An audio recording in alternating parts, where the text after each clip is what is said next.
The flight attendant looked her over and said, "No, cold words, cold heart."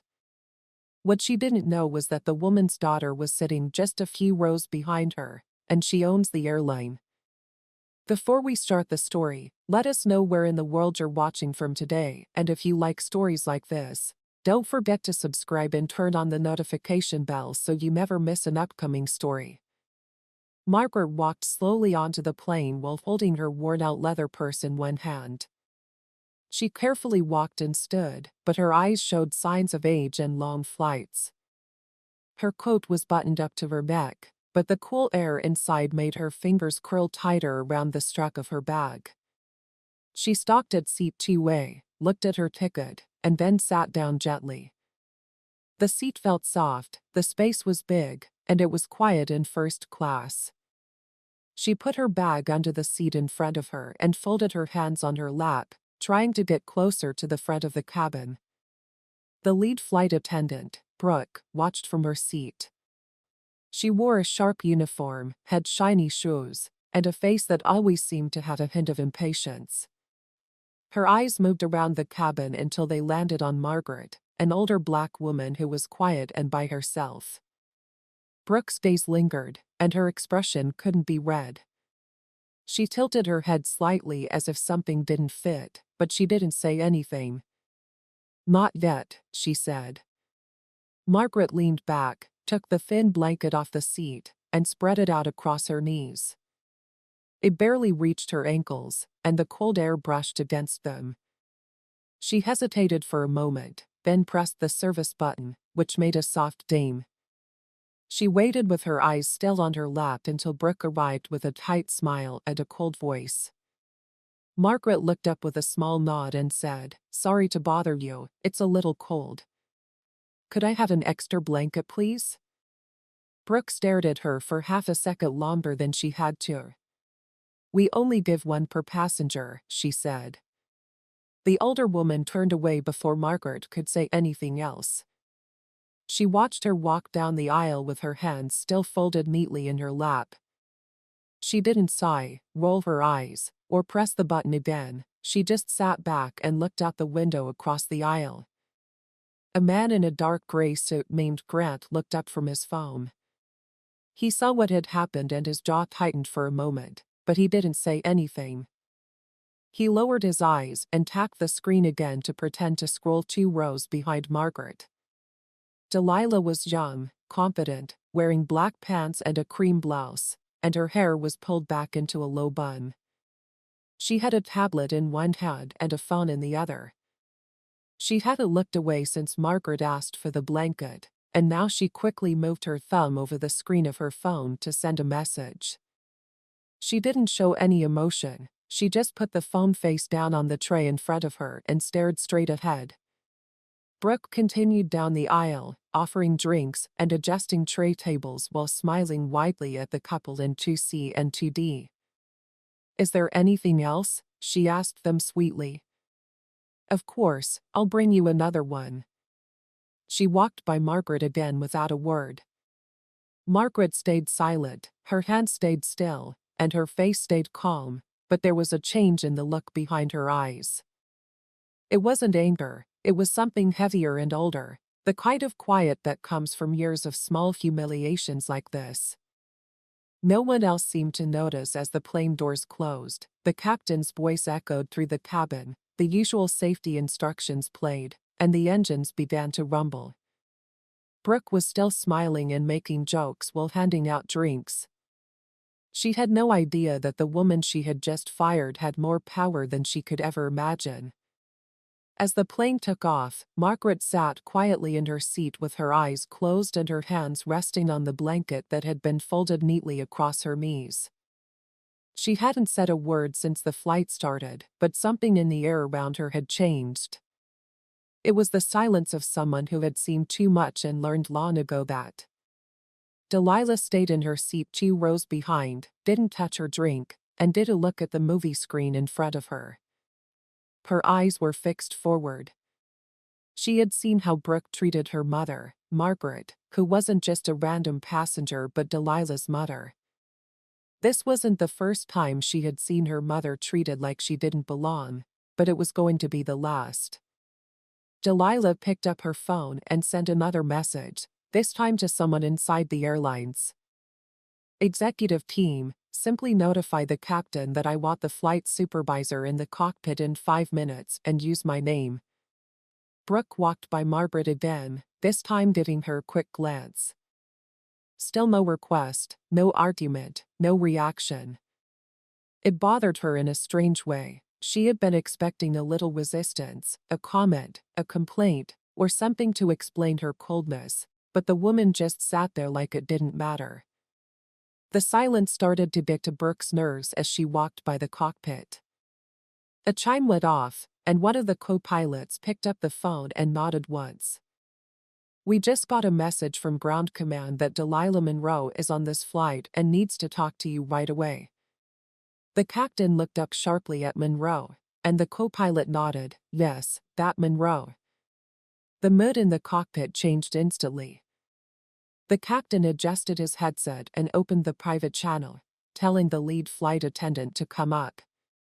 Brooke was in the middle of talking to another passenger when Hannah, a junior flight attendant, walked up to her and gently tapped her on the arm. The captain needs to talk to you right away. I need to talk to you right now, Hannah said, but Brooke didn't answer. Instead, she stepped back and pointed toward the cockpit. Passengers looked up, sensing something was different. Brooke straightened her jacket and made her way to the front, her heels softly clicking on the aisle floor. She didn't know who Delilah was or that she was being called because someone high up had just started watching. Margaret stayed in her seat and stared out quietly.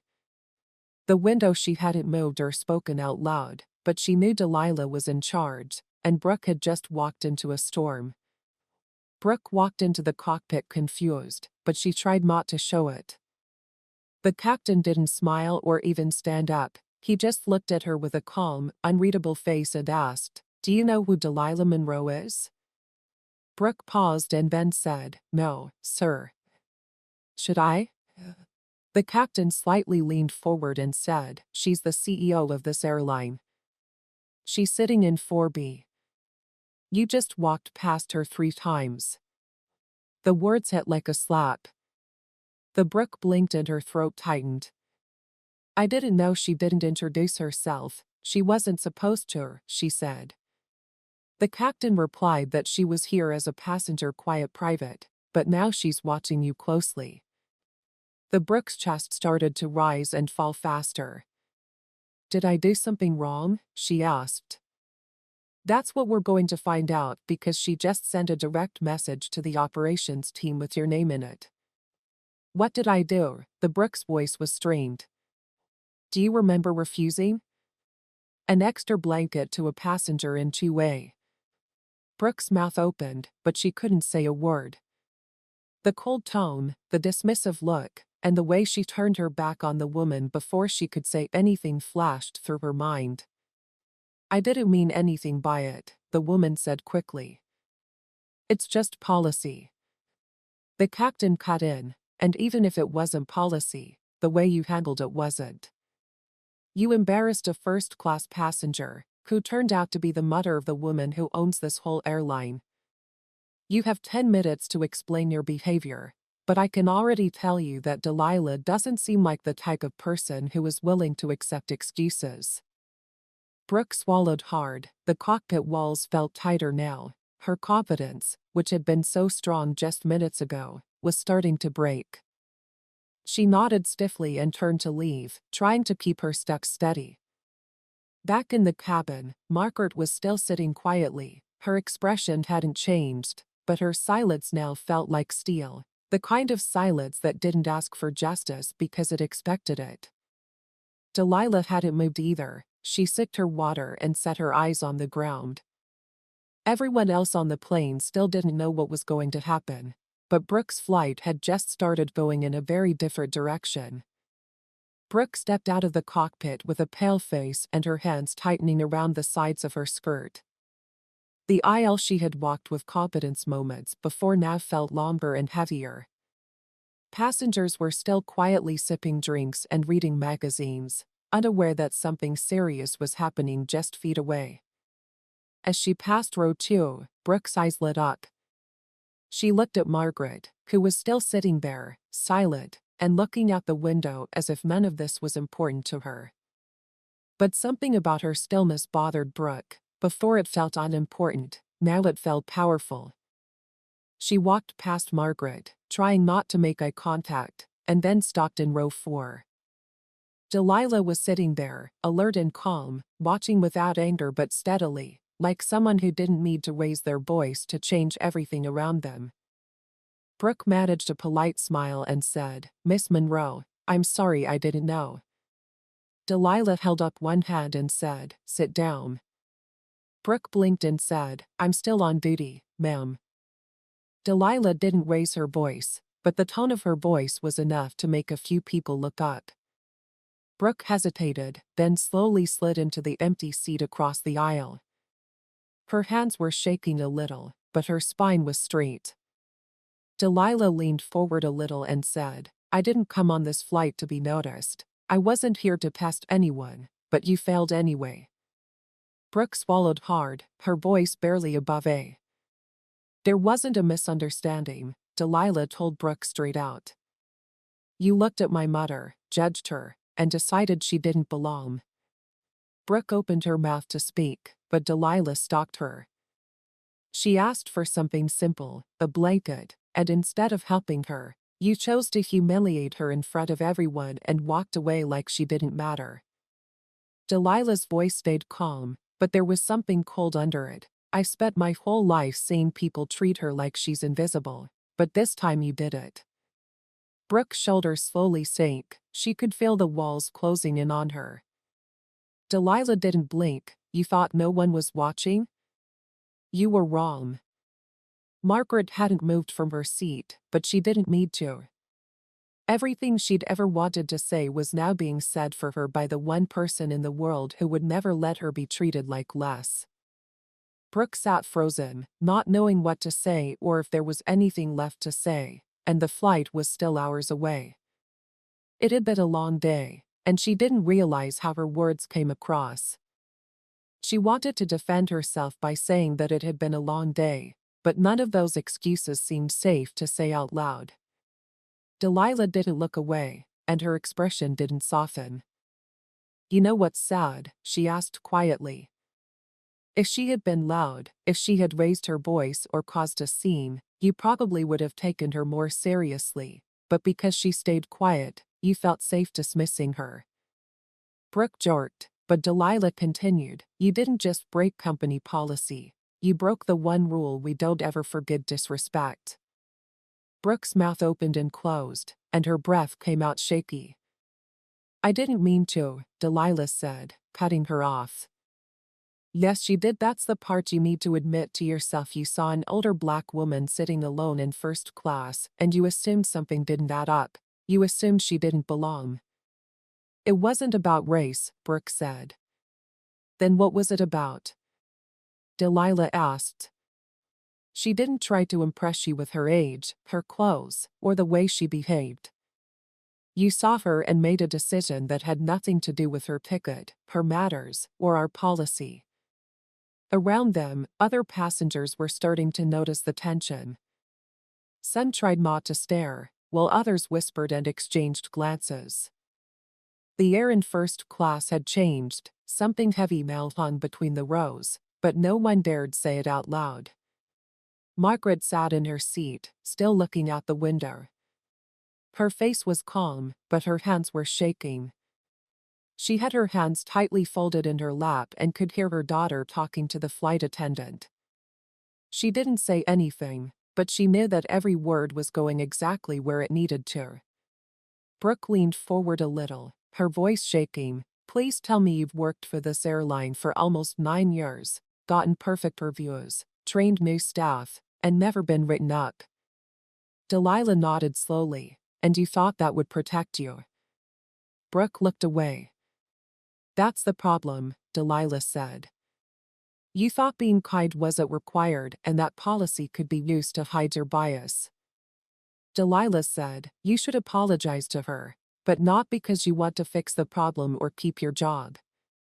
You should apologize because you were wrong, and you should know that an apology doesn't get rid of the consequences." Brooke looked down, and her voice was barely above a whisper as she asked, "Are you firing me?" Delilah leaned back in her seat, but the flight wasn't over yet, so she stood up and walked away. Brooke sat there in the middle of the aisle, alone and quiet for the first time in years.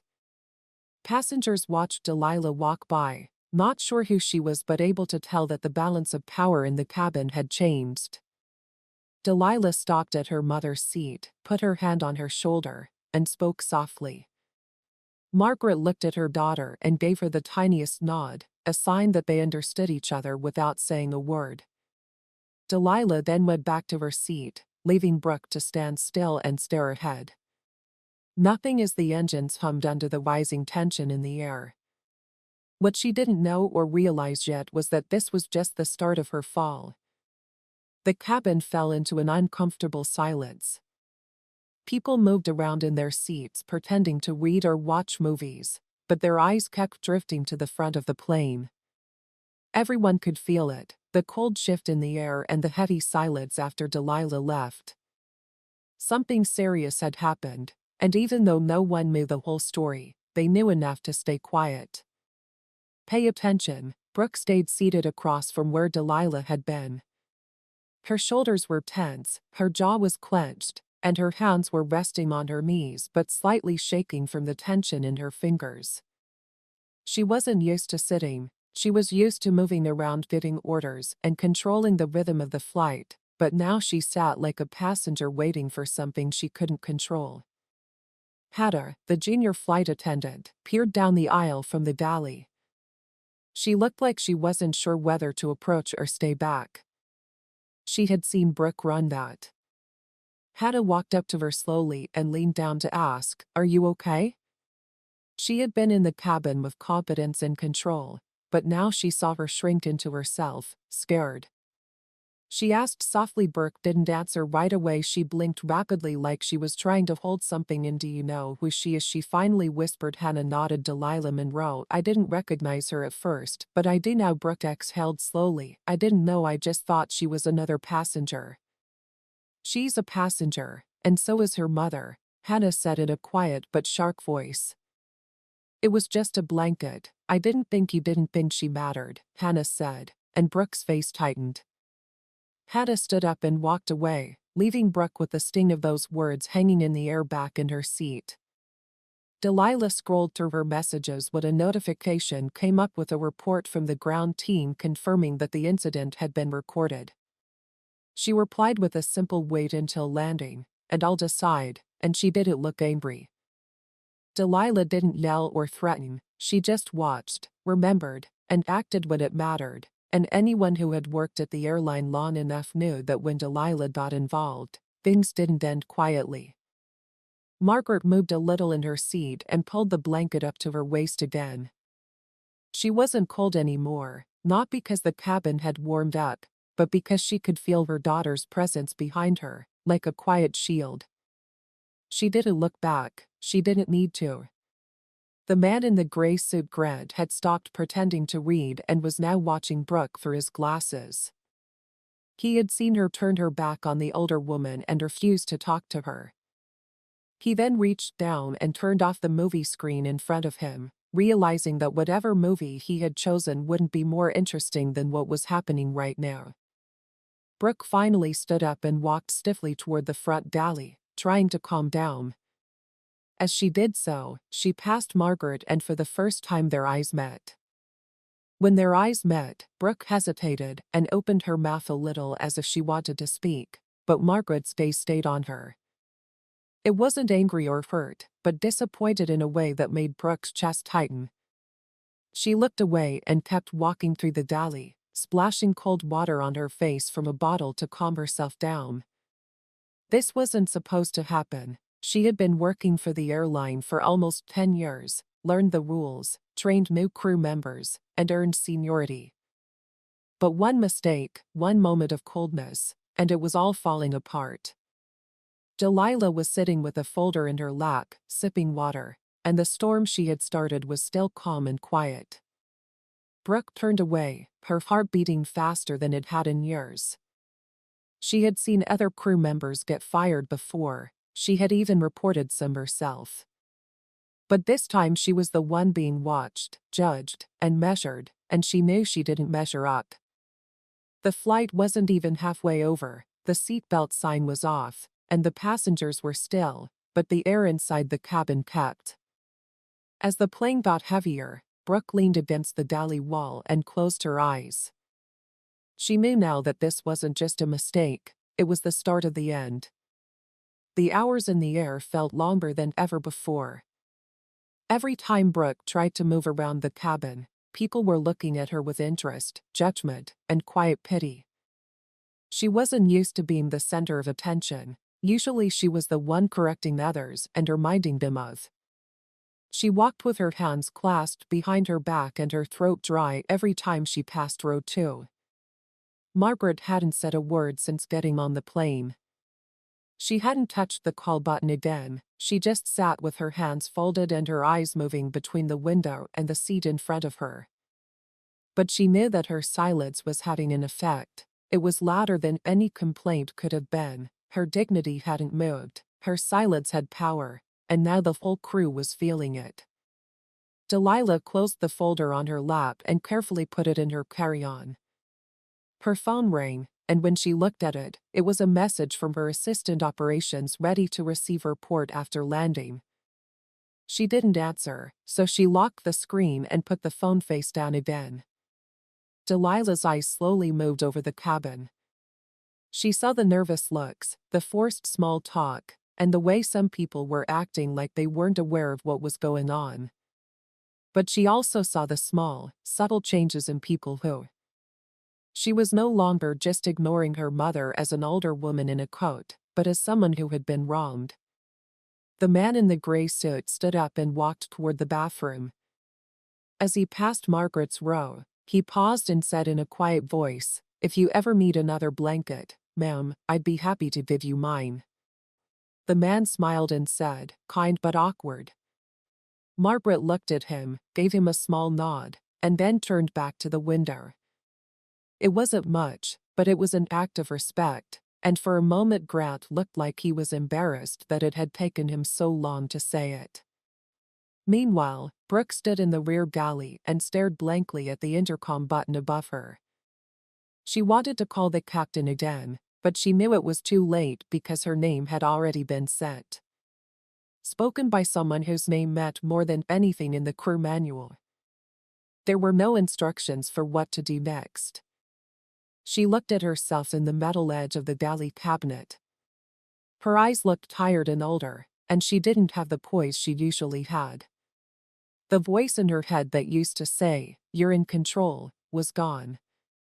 It had also gone quiet. She remembered Margaret's eyes and how they didn't blink when they met hers. It wasn't anger, it was history. It was the look of someone who had been treated badly for years and chose not to deal with it alone this time. Brooke felt the pressure rising in her chest again. She stepped out of the galley, smoothed her uniform, and walked back to the cabin.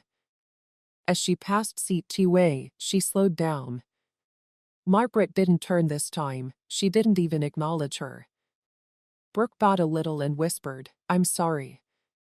The way I treated you earlier wasn't right." Margaret didn't look at her or say anything, but the silence said it all. Brooke stood up and kept walking. It was the kind of silence that didn't need to forgive or over anything. Delilah watched from her seat. She knew what it meant. Margaret didn't want revenge. She wasn't here to embarrass anyone. She had been through worse. But Delilah, she had built an empire to make money. As Empire watched, the plane continued to cruise at 35,000 feet, but Brooke felt like she was falling. Every step she took toward the back of the cabin took her further away from the job she had once loved and the person she had once thought she was. Passengers went back to their normal lives, but everyone in that cabin could feel that something had changed permanently, and Brooke had no idea what would be waiting for her when the boarding pass was finally scanned. As the plane's wheels touched the ground, the sun began to go down behind the clouds, casting a soft orange hue over the wing. The slight change in light made the cabin seem quieter, almost frozen in time. Meal trays were cleared, cabin lights were turned down, and normal conversation had died down to a hush, but the tension remained just below the surface.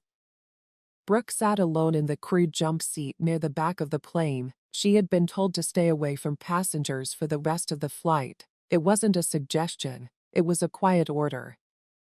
Order from the captain after his second call with operations. Her headset was taken away and she couldn't hear the announcements. She was still wearing her uniform, but she wasn't really part of the crew anymore. She kept her eyes low and watched the floor beneath her feet as if answers might appear there.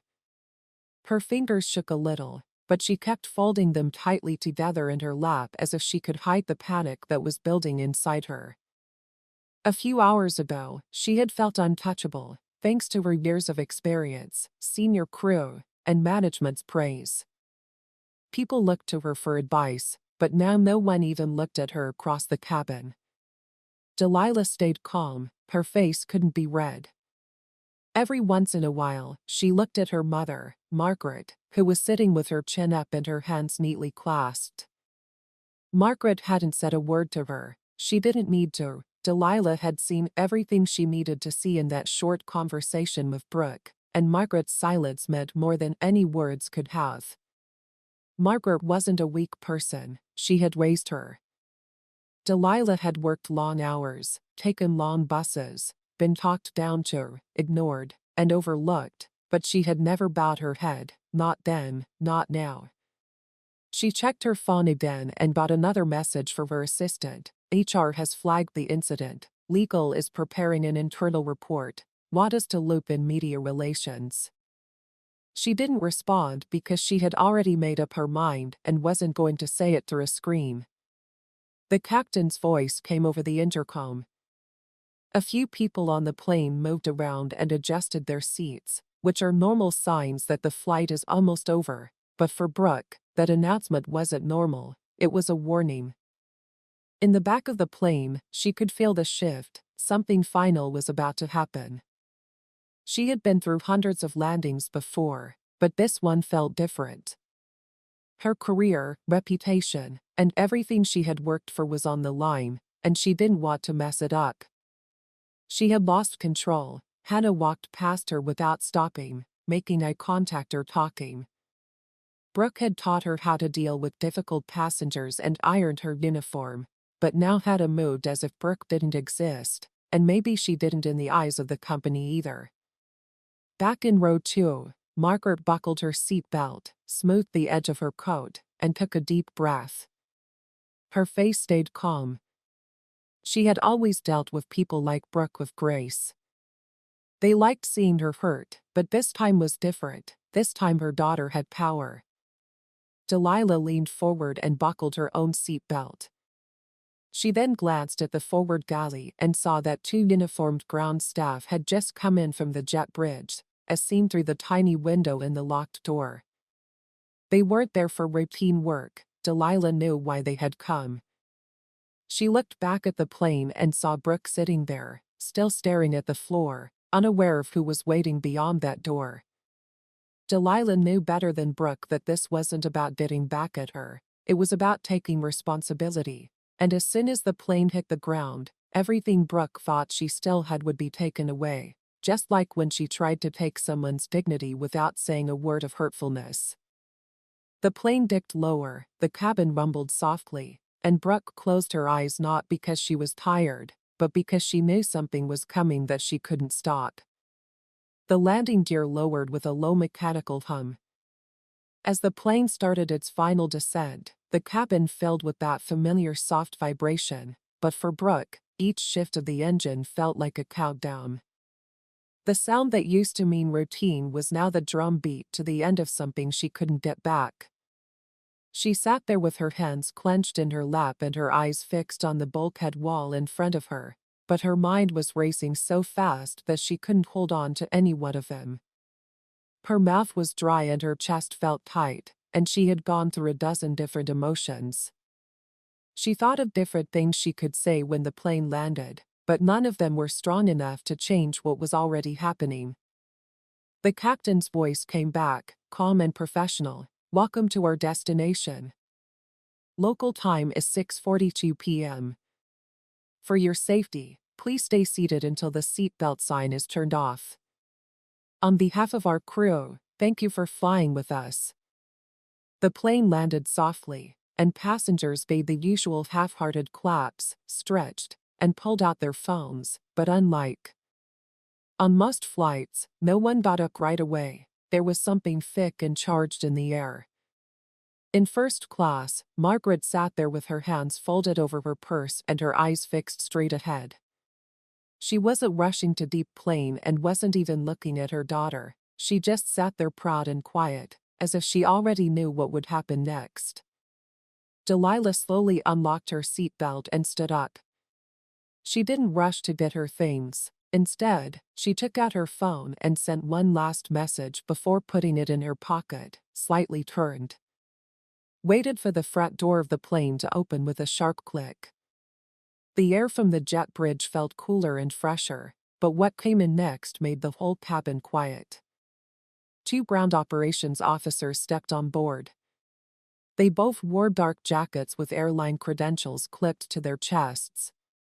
Behind them stood a woman in a gray blazer holding a folder and a security officer in plain clothes. Their steps were firm and deliberate, and no one made a sound in first class as people watched them enter hangar. As the uniformed officers walked directly toward the back of the plane, they didn't bother to look at anyone else. The silence between the crew members was more powerful than any announcement could have been. As they passed, passengers moved to the side and pretended to be looking at overhead bins, but their eyes kept flickering back to Brooke. She didn't look surprised. Instead, she looked defeated. She stood up slowly and straightened her uniform with her hands on her hips. The woman in the blazer spoke first, her voice low but firm. "Miss Carter, you're being escorted to the operations office for review of an incident that occurred during this flight. Please bring your personal belongings." Brooke swallowed and her voice caught. "Can I speak with someone first?" the woman asked. Time had passed. Brooke reached up, grabbed her suitcase from the crew storage, and turned. She walked slowly down the aisle, aware that everyone was watching her. No one was whispering or smiling at her anymore. She was being taken away in full view. As she walked past Margaret's row, she paused and looked at the older woman for a split second. She opened her mouth, maybe to say sorry or explain, but Margaret didn't even look at her. She kept staring ahead, hands still folded and face still calm. The silence was the worst Brooke had ever felt. She turned her head and kept walking, feeling the weight of the moment. Delilah stood near the front with her arms folded. She didn't smirk or brag, she just nodded at the woman leading the escort and stepped aside. Brooke stopped for a second and looked at Delilah. This was the woman whose name she hadn't known and whose face she had passed without noticing. "I didn't know," Brooke whispered. "That's the problem." Delilah looked at her without blinking. Brooke's throat tightened, and her hands shook as she walked slowly and heavily behind the officers as the door closed behind them. The other passengers let out some quiet sighs of relief. The tension hadn't got away, but it needed a place to go. Margaret finally turned to look at her daughter and gave her a quiet look that didn't mean she was proud or relieved, but that she understood. Delilah gave a small nod and sat back down outside the plane. Brooke walked down the long hallway toward a private terminal door without any other passengers or crew following her. It was just her and herself. She could still feel the plane behind her and the quiet judgment of people she didn't know. She couldn't forget the woman's silence, and she knew that her life was about to change forever, not because someone powerful wanted revenge, but because someone quiet had finally been seen. The highway outside the plane felt longer than it had ever been, and Brooke walked slowly between the two ground security officers. The only sound that echoed off the walls was the soft scuff of her shoes. Sterile white walls. She didn't ask questions or try to explain. The words and the last bits of pride she was holding on to had dried up somewhere between the cabin and the gate. She thought of her last few flights and how she had handled difficult situations, settled crew disputes, and enforced the rules. She had always been in charge and knew what to say, but now she was walking like a trainee who had failed her first test, but she hadn't failed because she didn't know the rules. She failed because she thought she was better than them. They got to a side highway near the operations office, which was away from the usual airport noise. There was a sign above that said, "Crew access only." Passengers never went there because it was only for internal matters that didn't need public attention. But this time, it didn't matter because everyone on that plane had already seen enough. A woman in her mid-40s was waiting by the office door with a thin folder in her hand. Her name badge said, "Rebecca Lynn, Senior Flight Supervisor," she said, her face blank. She had thought about dozens of incidents in her career, including fraud, delays, and even emergencies in the air, but this one was different. It came from the top. "Miss Carter," Rebecca said without looking up from her folder, "come with me." Brooke followed Rebecca into a small conference room that was clean, cold, and quiet, with only a table, 2 chairs, and a frosted window that faced nothing. The walls felt like they were closing in on her, and she sat stiffly waiting for Rebecca to speak. Rebecca sat down, opened the folder, and turned through a few pages. Then she looked up and asked, "You've been with us how long?" Brooke replied, "Almost 9 years," her voice low. 9 years, Rebecca repeated, as if she were weighing the weight of the sentence. No major write-ups, 3 internal awards, and senior status. She slowly closed the folder, which makes what happened today even more disappointing. Brooke's mouth dried up as she tried to keep her voice steady. "I made a mistake, I know that," she said. "But I raised my hand because this isn't a conversation, and I'm not here to ask for your side. I've already received the flight report, the security log, and a personal statement from Miss Monroe." Rebecca's eyes didn't waver. She owns the airline, so she doesn't need to submit anything. Her word is enough. She felt her heart racing and wanted to say something that would make things better, but all the excuses she could think of didn't work. Now Rebecca folded her hands on the table and asked, "Do you remember what she said to the passenger in 2A?" Brooke slowly nodded. "She asked for an extra blanket. I told her it wasn't allowed." "And did you say it that way?" Rebecca asked. "I was short with her. I didn't think that was the problem." Brooke hesitated. "Now you didn't think, you didn't stop to wonder why she asked, you didn't question." Brooke looked down and said, "I didn't know she was related to anyone important." Rebecca stared at her for a long time. If she hadn't been there, the question would have been more profound than any lecture. Rebecca leaned forward a little and said, "You're not in this room because you embarrassed the owner's mother. You're in this room because you treated a passenger without kindness or fairness and without a second thought." The fact that she was connected to Delilah Monroe only made it clear. Even if Margaret hadn't been there, what she did would have been wrong. Brooke felt something sharp and painful in her chest because she knew that was true. If Margaret had been just another elderly black woman traveling alone, she wouldn't have been noticed, her request would have been ignored, and Brooke wouldn't have thought about it again. Rebecca pulled out a final piece of paper and wrote, "This is your termination notice, effective immediately. You will not return to active flight duty, and your name is being added to the conduct watch list. A permanent record of this incident will be shared with partner airlines." Brooke's lips parted slightly to say, "I'm done." Rebecca's answer was a simple yes. The last word felt like closing a door on not only her job but on everything she had built up over almost a decade. She had worked her way up the ranks, earned trust, led teams, and in one careless moment, she had thrown it all away. Brooke reached for the pen and signed the form with a shaking hand. Rebecca took it back and said, "You'll be taken to collect your belongings." Rebecca stood, opened the door, and motioned for the officers. Brooke followed them out, her head down and her hands limp at her sides. She passed familiar halls and faces, some looking at her and some looking away.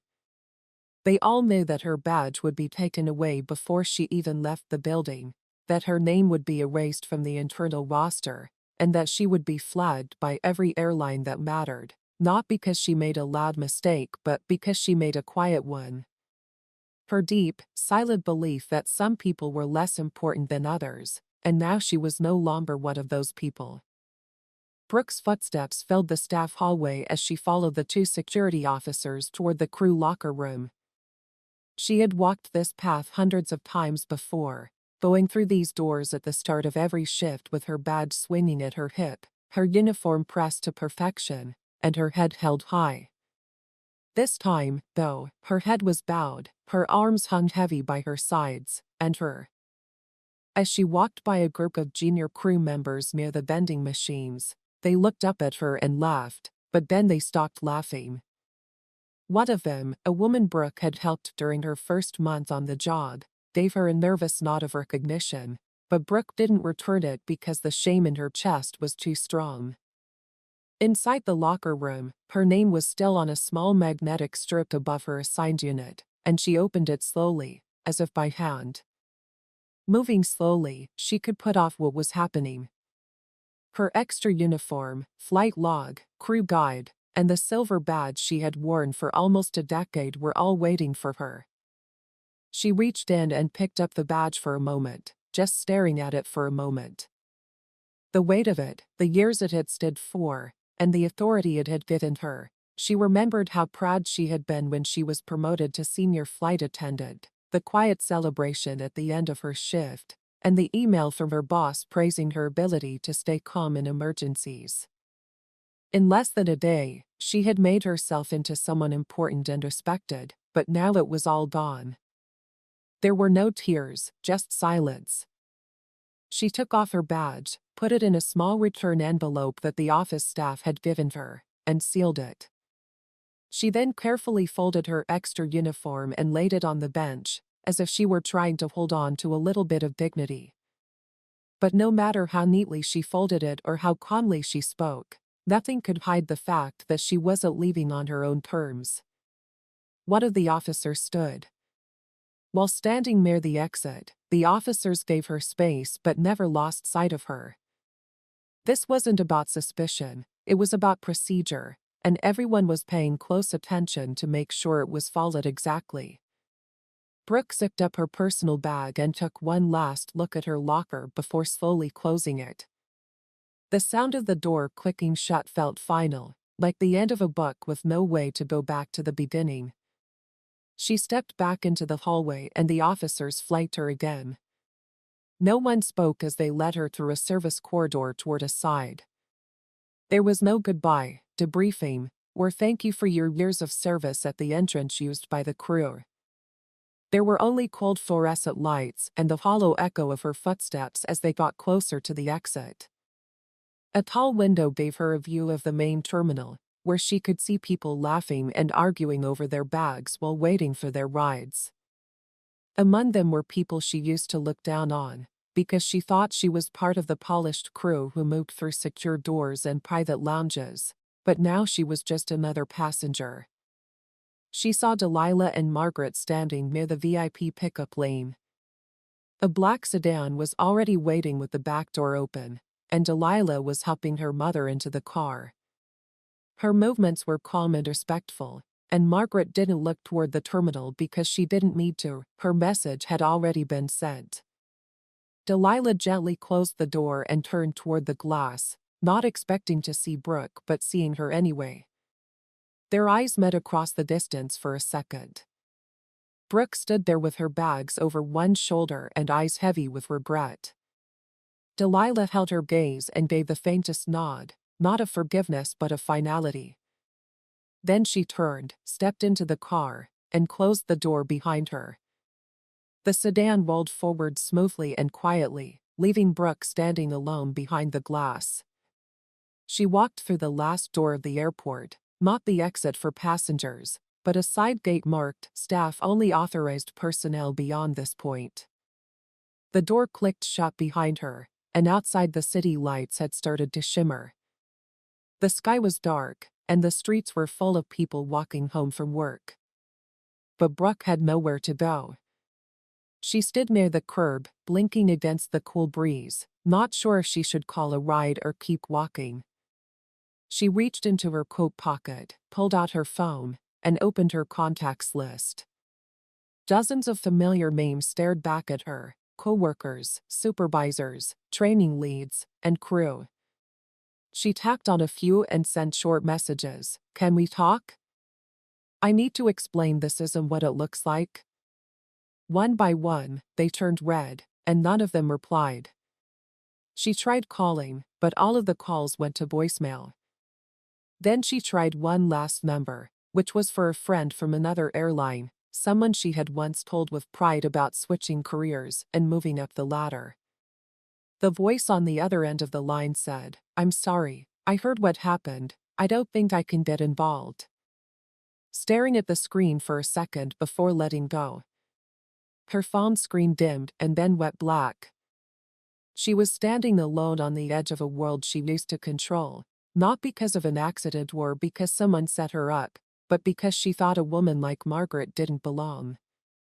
And now it was Brooke who didn't belong in the uniform. With the company in the sky, her power was gone, her name erased, and her legacy changed by a single moment of coldness. Brooke stood outside the airport doors, still, as people rushed by. Businesses people checking their watches, taxi drivers holding signs with names, everything was moving except her. For a moment, she didn't even feel the cold. It was like she was watching herself from the outside, seeing the woman who used to walk through airports with authority now standing in the wind with nowhere to go, nowhere to report, and no one to call. She gripped the strap of her bag tighter, more for balance than comfort. Her knees hurt, but she soldiered on. She moved to the side of the curb, away from the arrivals lane. The airport, which she had called home for almost a decade, stood behind her, glowing under fluorescent lights, but it didn't feel familiar or welcoming anymore. She wasn't a part of it anymore. She was just another person standing outside the glass. Her phone buzzed again. It was an internal employee app notification. She opened it instinctively, but a red bar flashed across the screen. "Access denied. Your profile has been." Brooke looked at it for a long time, then closed the app and turned off her phone completely. It was pointless now that the connections she had spent years building with coworkers, captains, and base managers would all see the termination memo in the morning. It wouldn't just say she was fired, it would also say why, and in aviation, a bad reputation spreads faster than flight schedules. She tried to tell herself that maybe she could explain in time and someone would listen, but then Delilah's words came back to her. People who thought no one was watching were wrong, and so was she. She had looked at Margaret and made a decision based on bias instead of policy. She didn't yell at her or insult her. She just decided with a cold look at a dismissive tone that Margaret didn't deserve the same care as other people. It was a cruel act that people never wrote down but always remembered. A taxi pulled up in front of her and honked. The driver leaned out the window and said, "Need a ride, ma'am Brooke?" She hesitated and then shook her head. "No thank you." The driver shrugged and pulled away. She didn't know why she had said no.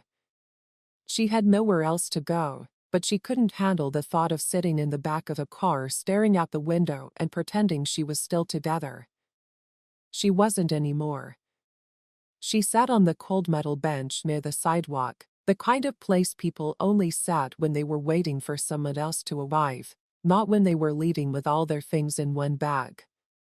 Several fresh-faced flight attendants laughed as they walked by, but they didn't recognize her. She was now just another face, another figure in the background. She used to be a part of that world, with the crew rooms, schedules, briefings, and badge-activated doors. Now that she was on the other side, she pulled her coat tighter around her and looked up at the airport sign above the doors. The name of the airline glowed in big letters that she used to be proud to wear, but now stood for. Brooke thought that being senior meant she was safe and that experience made her untouchable. She taught junior employees to follow policy without emotion and wrote up attendants for showing too much sympathy or going against protocol. But she had been wrong about power and value her whole life, and now that she didn't have the power to face who she really was, she had shown Margaret the truth about herself through her quiet strength, patience, and refusal to be. Rattled had also shown something else. She had shown what it means to stand up to insults without ever having to fight back, and Delilah had shown that she didn't have to raise her voice, threaten, or make a scene. She had just acted decisively and quietly. It wasn't revenge, it was justice. Brooke lowered her head and closed her eyes for a moment. She wasn't tired, she was done with pretending, she was done with making excuses, she was done believing that the uniform made her better than everyone else, so she stayed on the bench long after the airport's foot traffic died down and the lights came on. She knew she would have to get up and deal with the calls, emails, and questions from friends and family, but for the first time in her life, she had nothing to say. The hours passed, and she could see city lights flickering across the windshields of parked cars as the airport settled into night. Fewer people were walking by, mostly janitors, red-eye passengers, and crews starting their graveyard shift. Brooke stayed on the bench near the far curb, her bag resting next to her like a stranger's luggage. Her lower back hurt more, and her hands were stiff from holding on to the seat edge, but she didn't move, she couldn't. Her whole body told her to go home, get warm, and call someone, but the truth was harsher than the wind against her coat. Brooke hadn't felt emotionally at home in almost 10 years because the place where she had built her identity had turned its back on her. What was worse was that it had been the right thing to do for most of her adult life. Brooke had built herself inside that airport. She had given up weekends, holidays, and relationships in order to move up the ranks. She didn't have children or get married. She had traded those things for the sense of control and value that came with a clean uniform and a full flight log. Her world had been structured and planned. It was all too predictable, but that didn't stop it from falling apart in one day. She thought about Margaret again, the woman whose only request had been a simple blanket, not a luxury, a special meal, or an upgrade, just warmth, and Brooke had refused to give it to her without even blinking. She hadn't yelled, used slurs, or made a scene, but she had deprived Margaret of comfort, respect, and the basic human decency that any passenger was due because Margaret didn't fit Brooke's idea of who belonged in first class, which was. She hadn't noticed the quiet pain in Margaret's eyes, the years behind her posture, or the grace in her silence. She had just seen a woman sitting in a seat she didn't expect to see her in and made a snap judgment. For that, she had paid a price she couldn't afford. Her phone was still off and in her coat pocket. She didn't want to turn it back on yet because she wasn't ready to see the fallout, the news that would surely spread across crew group chats private. Messages and internal memos showed that her name was already being smeared in the industry. Suddenly, a sleek black SUV pulled up to the curb. The back window slowly rolled down, and for a moment, Brooke's heart skipped. She sat up straighter, not sure why or who it was. Delilah. She sat inside the car with the window down halfway, her face calm and unreadable. At first, she did not say anything, just looked at Brooke with that same quiet, composed look that had broken down her defenses earlier. Without having to yell, Brooke stood there slowly, not sure if she should go closer or not. Her lips opened a little, but no words came out. The cold air between them was heavy with everything that had been said. Finally, Delilah spoke. "You thought I was done when you got off that plane." "I didn't expect to see you again," Brooke said in a whisper. "I didn't plan to see you again," Delilah replied, "but I needed to be sure." "Sure of what?" Brooke asked. Delilah's eyes narrowed as she thought that you understood what happened and why. Brooke looked down and asked, "I do, do you?" Delilah's voice didn't rise. It didn't need to. From where I'm sitting, all I saw today was a woman protecting her position without acknowledging her reflection. Brooke blinked. "I was wrong," she said. "I know that. Now that I've treated your mother unfairly, I saw her and thought I judged her." Delilah slowly nodded. "And now that it's cost you something, it feels real." Brooke flinched. "It wasn't about her being your mother. I didn't know who she was. That was the point," Delilah said. "That's why you thought you could get away with it." There was a long silence that followed. Cars drove by, a luggage cart rattled nearby, and a late bus hissed to a stop. But Brooke didn't move. Delilah's words stuck to her ribs like ice. It was too late for her to defend herself in front of the woman who had built the airline she was now banned from. Delilah breathed out. "My mother doesn't need protection. She's been through more than you'll ever understand. What she deserves, what every passenger deserves, is respect. And when people in power forget that they don't belong in the air, they belong out here." Brooke's throat hurt, and she slowly nodded. "I know." Delilah gave her one last look. "I didn't ask for you to be humiliated. I asked for you to be reminded." Brooke didn't say anything. As the SUV drove off, Brooke stood there for a few more seconds, watching the car fade into the distance, its red tail lights shining on the wet pavement. When she finally sat back down on the bench, the weight in her chest had changed. The shame was still there, but something else had settled in: understanding. Not anger or bitterness, but real, painful, unmovable understanding. Because Delilah was right, this wasn't about punishment, it was about truth, and Brooke had been forced to see it one layer at a time. Brooke stayed on the bench for a long time after the SUV had disappeared into the background noise of traffic. The sound of tires hitting pavement stopped, the wind ruffled her coat collar, and above her, a plane took off into the night sky, its lights blinking against the darkness. The world she used to live in seemed farther away. The silence came back stronger, but this time it wasn't the kind she had used to avoid responsibility. This time it demanded it. She leaned forward slowly, resting her elbows on her knees. She was wearing tight clothes and it was cold, but what hurt more than the weather or losing her job was realizing that this night, this moment, wasn't just the end, it was a mirror, and she had to sit and stare into it. She started to think about all the times she had quietly turned someone away, like the elderly man who stuttered when asking for help, the immigrant woman who spoke broken English and was too nervous to make eye contact, and the young couple traveling with a crying child whom she had turned away.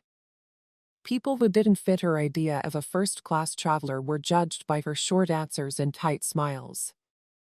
She never yelled or insulted, but her professionalism was so polished that it was hard for anyone to call her out on it. But Margaret didn't need to. She let her silence speak for itself, and Delilah carried that silence like a sword. Brooke's eyes hurt, but she didn't cry yet. She wanted to. Her throat tightened and her jaw clenched, but the tears stuck in the same place.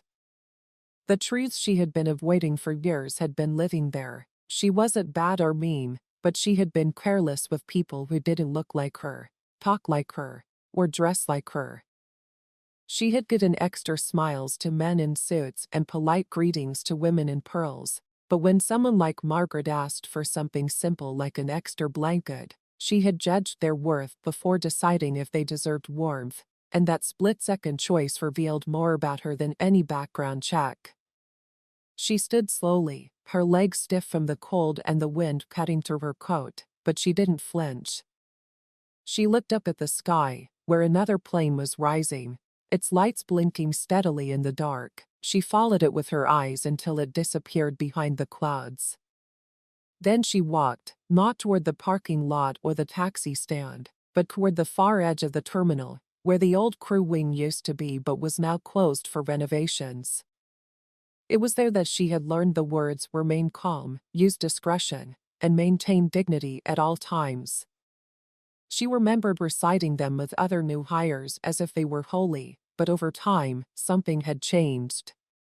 She stopped seeing dignity as a promise and started using it as a weapon, only giving it to people she thought deserved it. When she got to the end of the building, she leaned against a steel pillar and took a deep breath. She was shaking because she had lost everything. Respect isn't earned by a passenger's seat number, clothes, accent, or skin color. It's owed automatically, and when you take it away, especially from someone who has been denied it their whole life, you fail yourself as well. A janitor walked by pushing a cart full of cleaning supplies. He gave her a polite nod. Brooke straightened up and nodded back. It was the first time all night she had looked someone in the eye without flinching. She didn't know what to say next.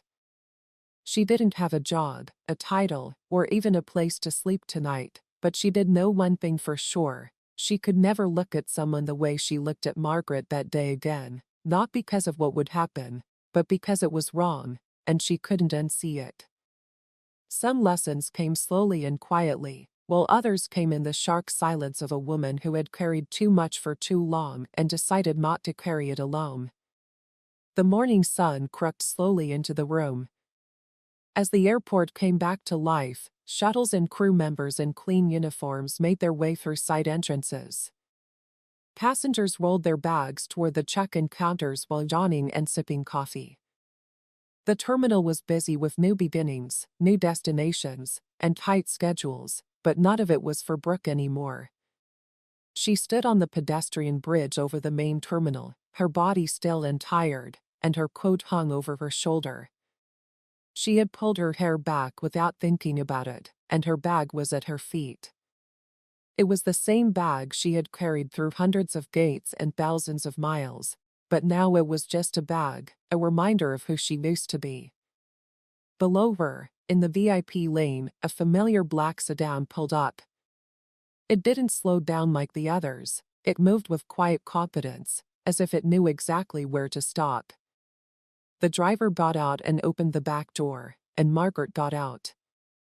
Her posture was the same as it had been the day before, and her face was calm and thoughtful.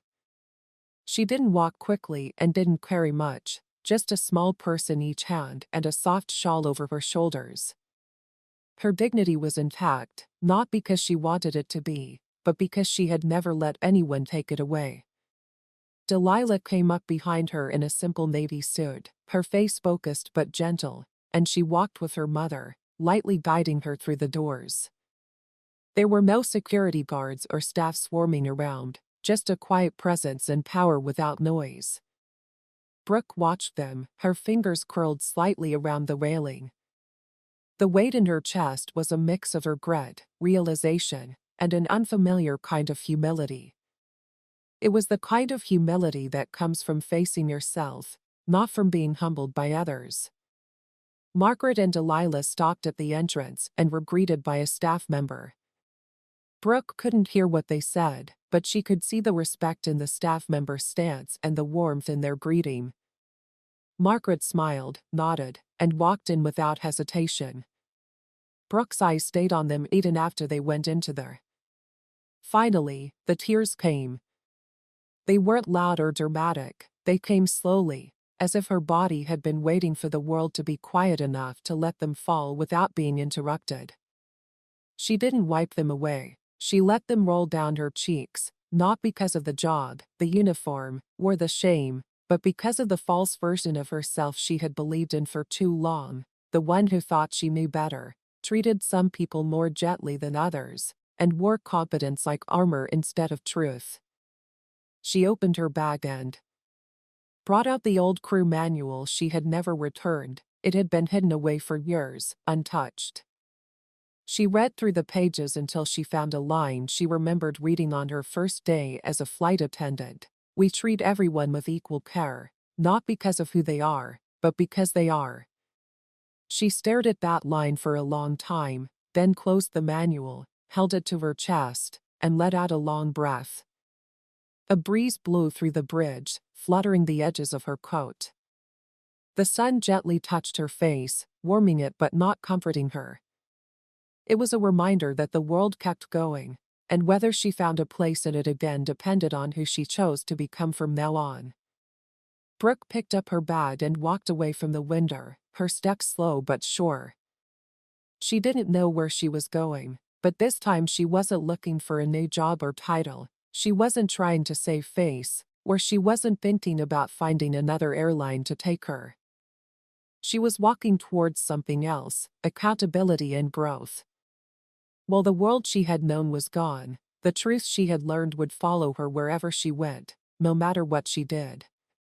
Not every story ends with a grand second chance. Sometimes the most powerful ending is just realizing what you should have done all along and never forgetting it again.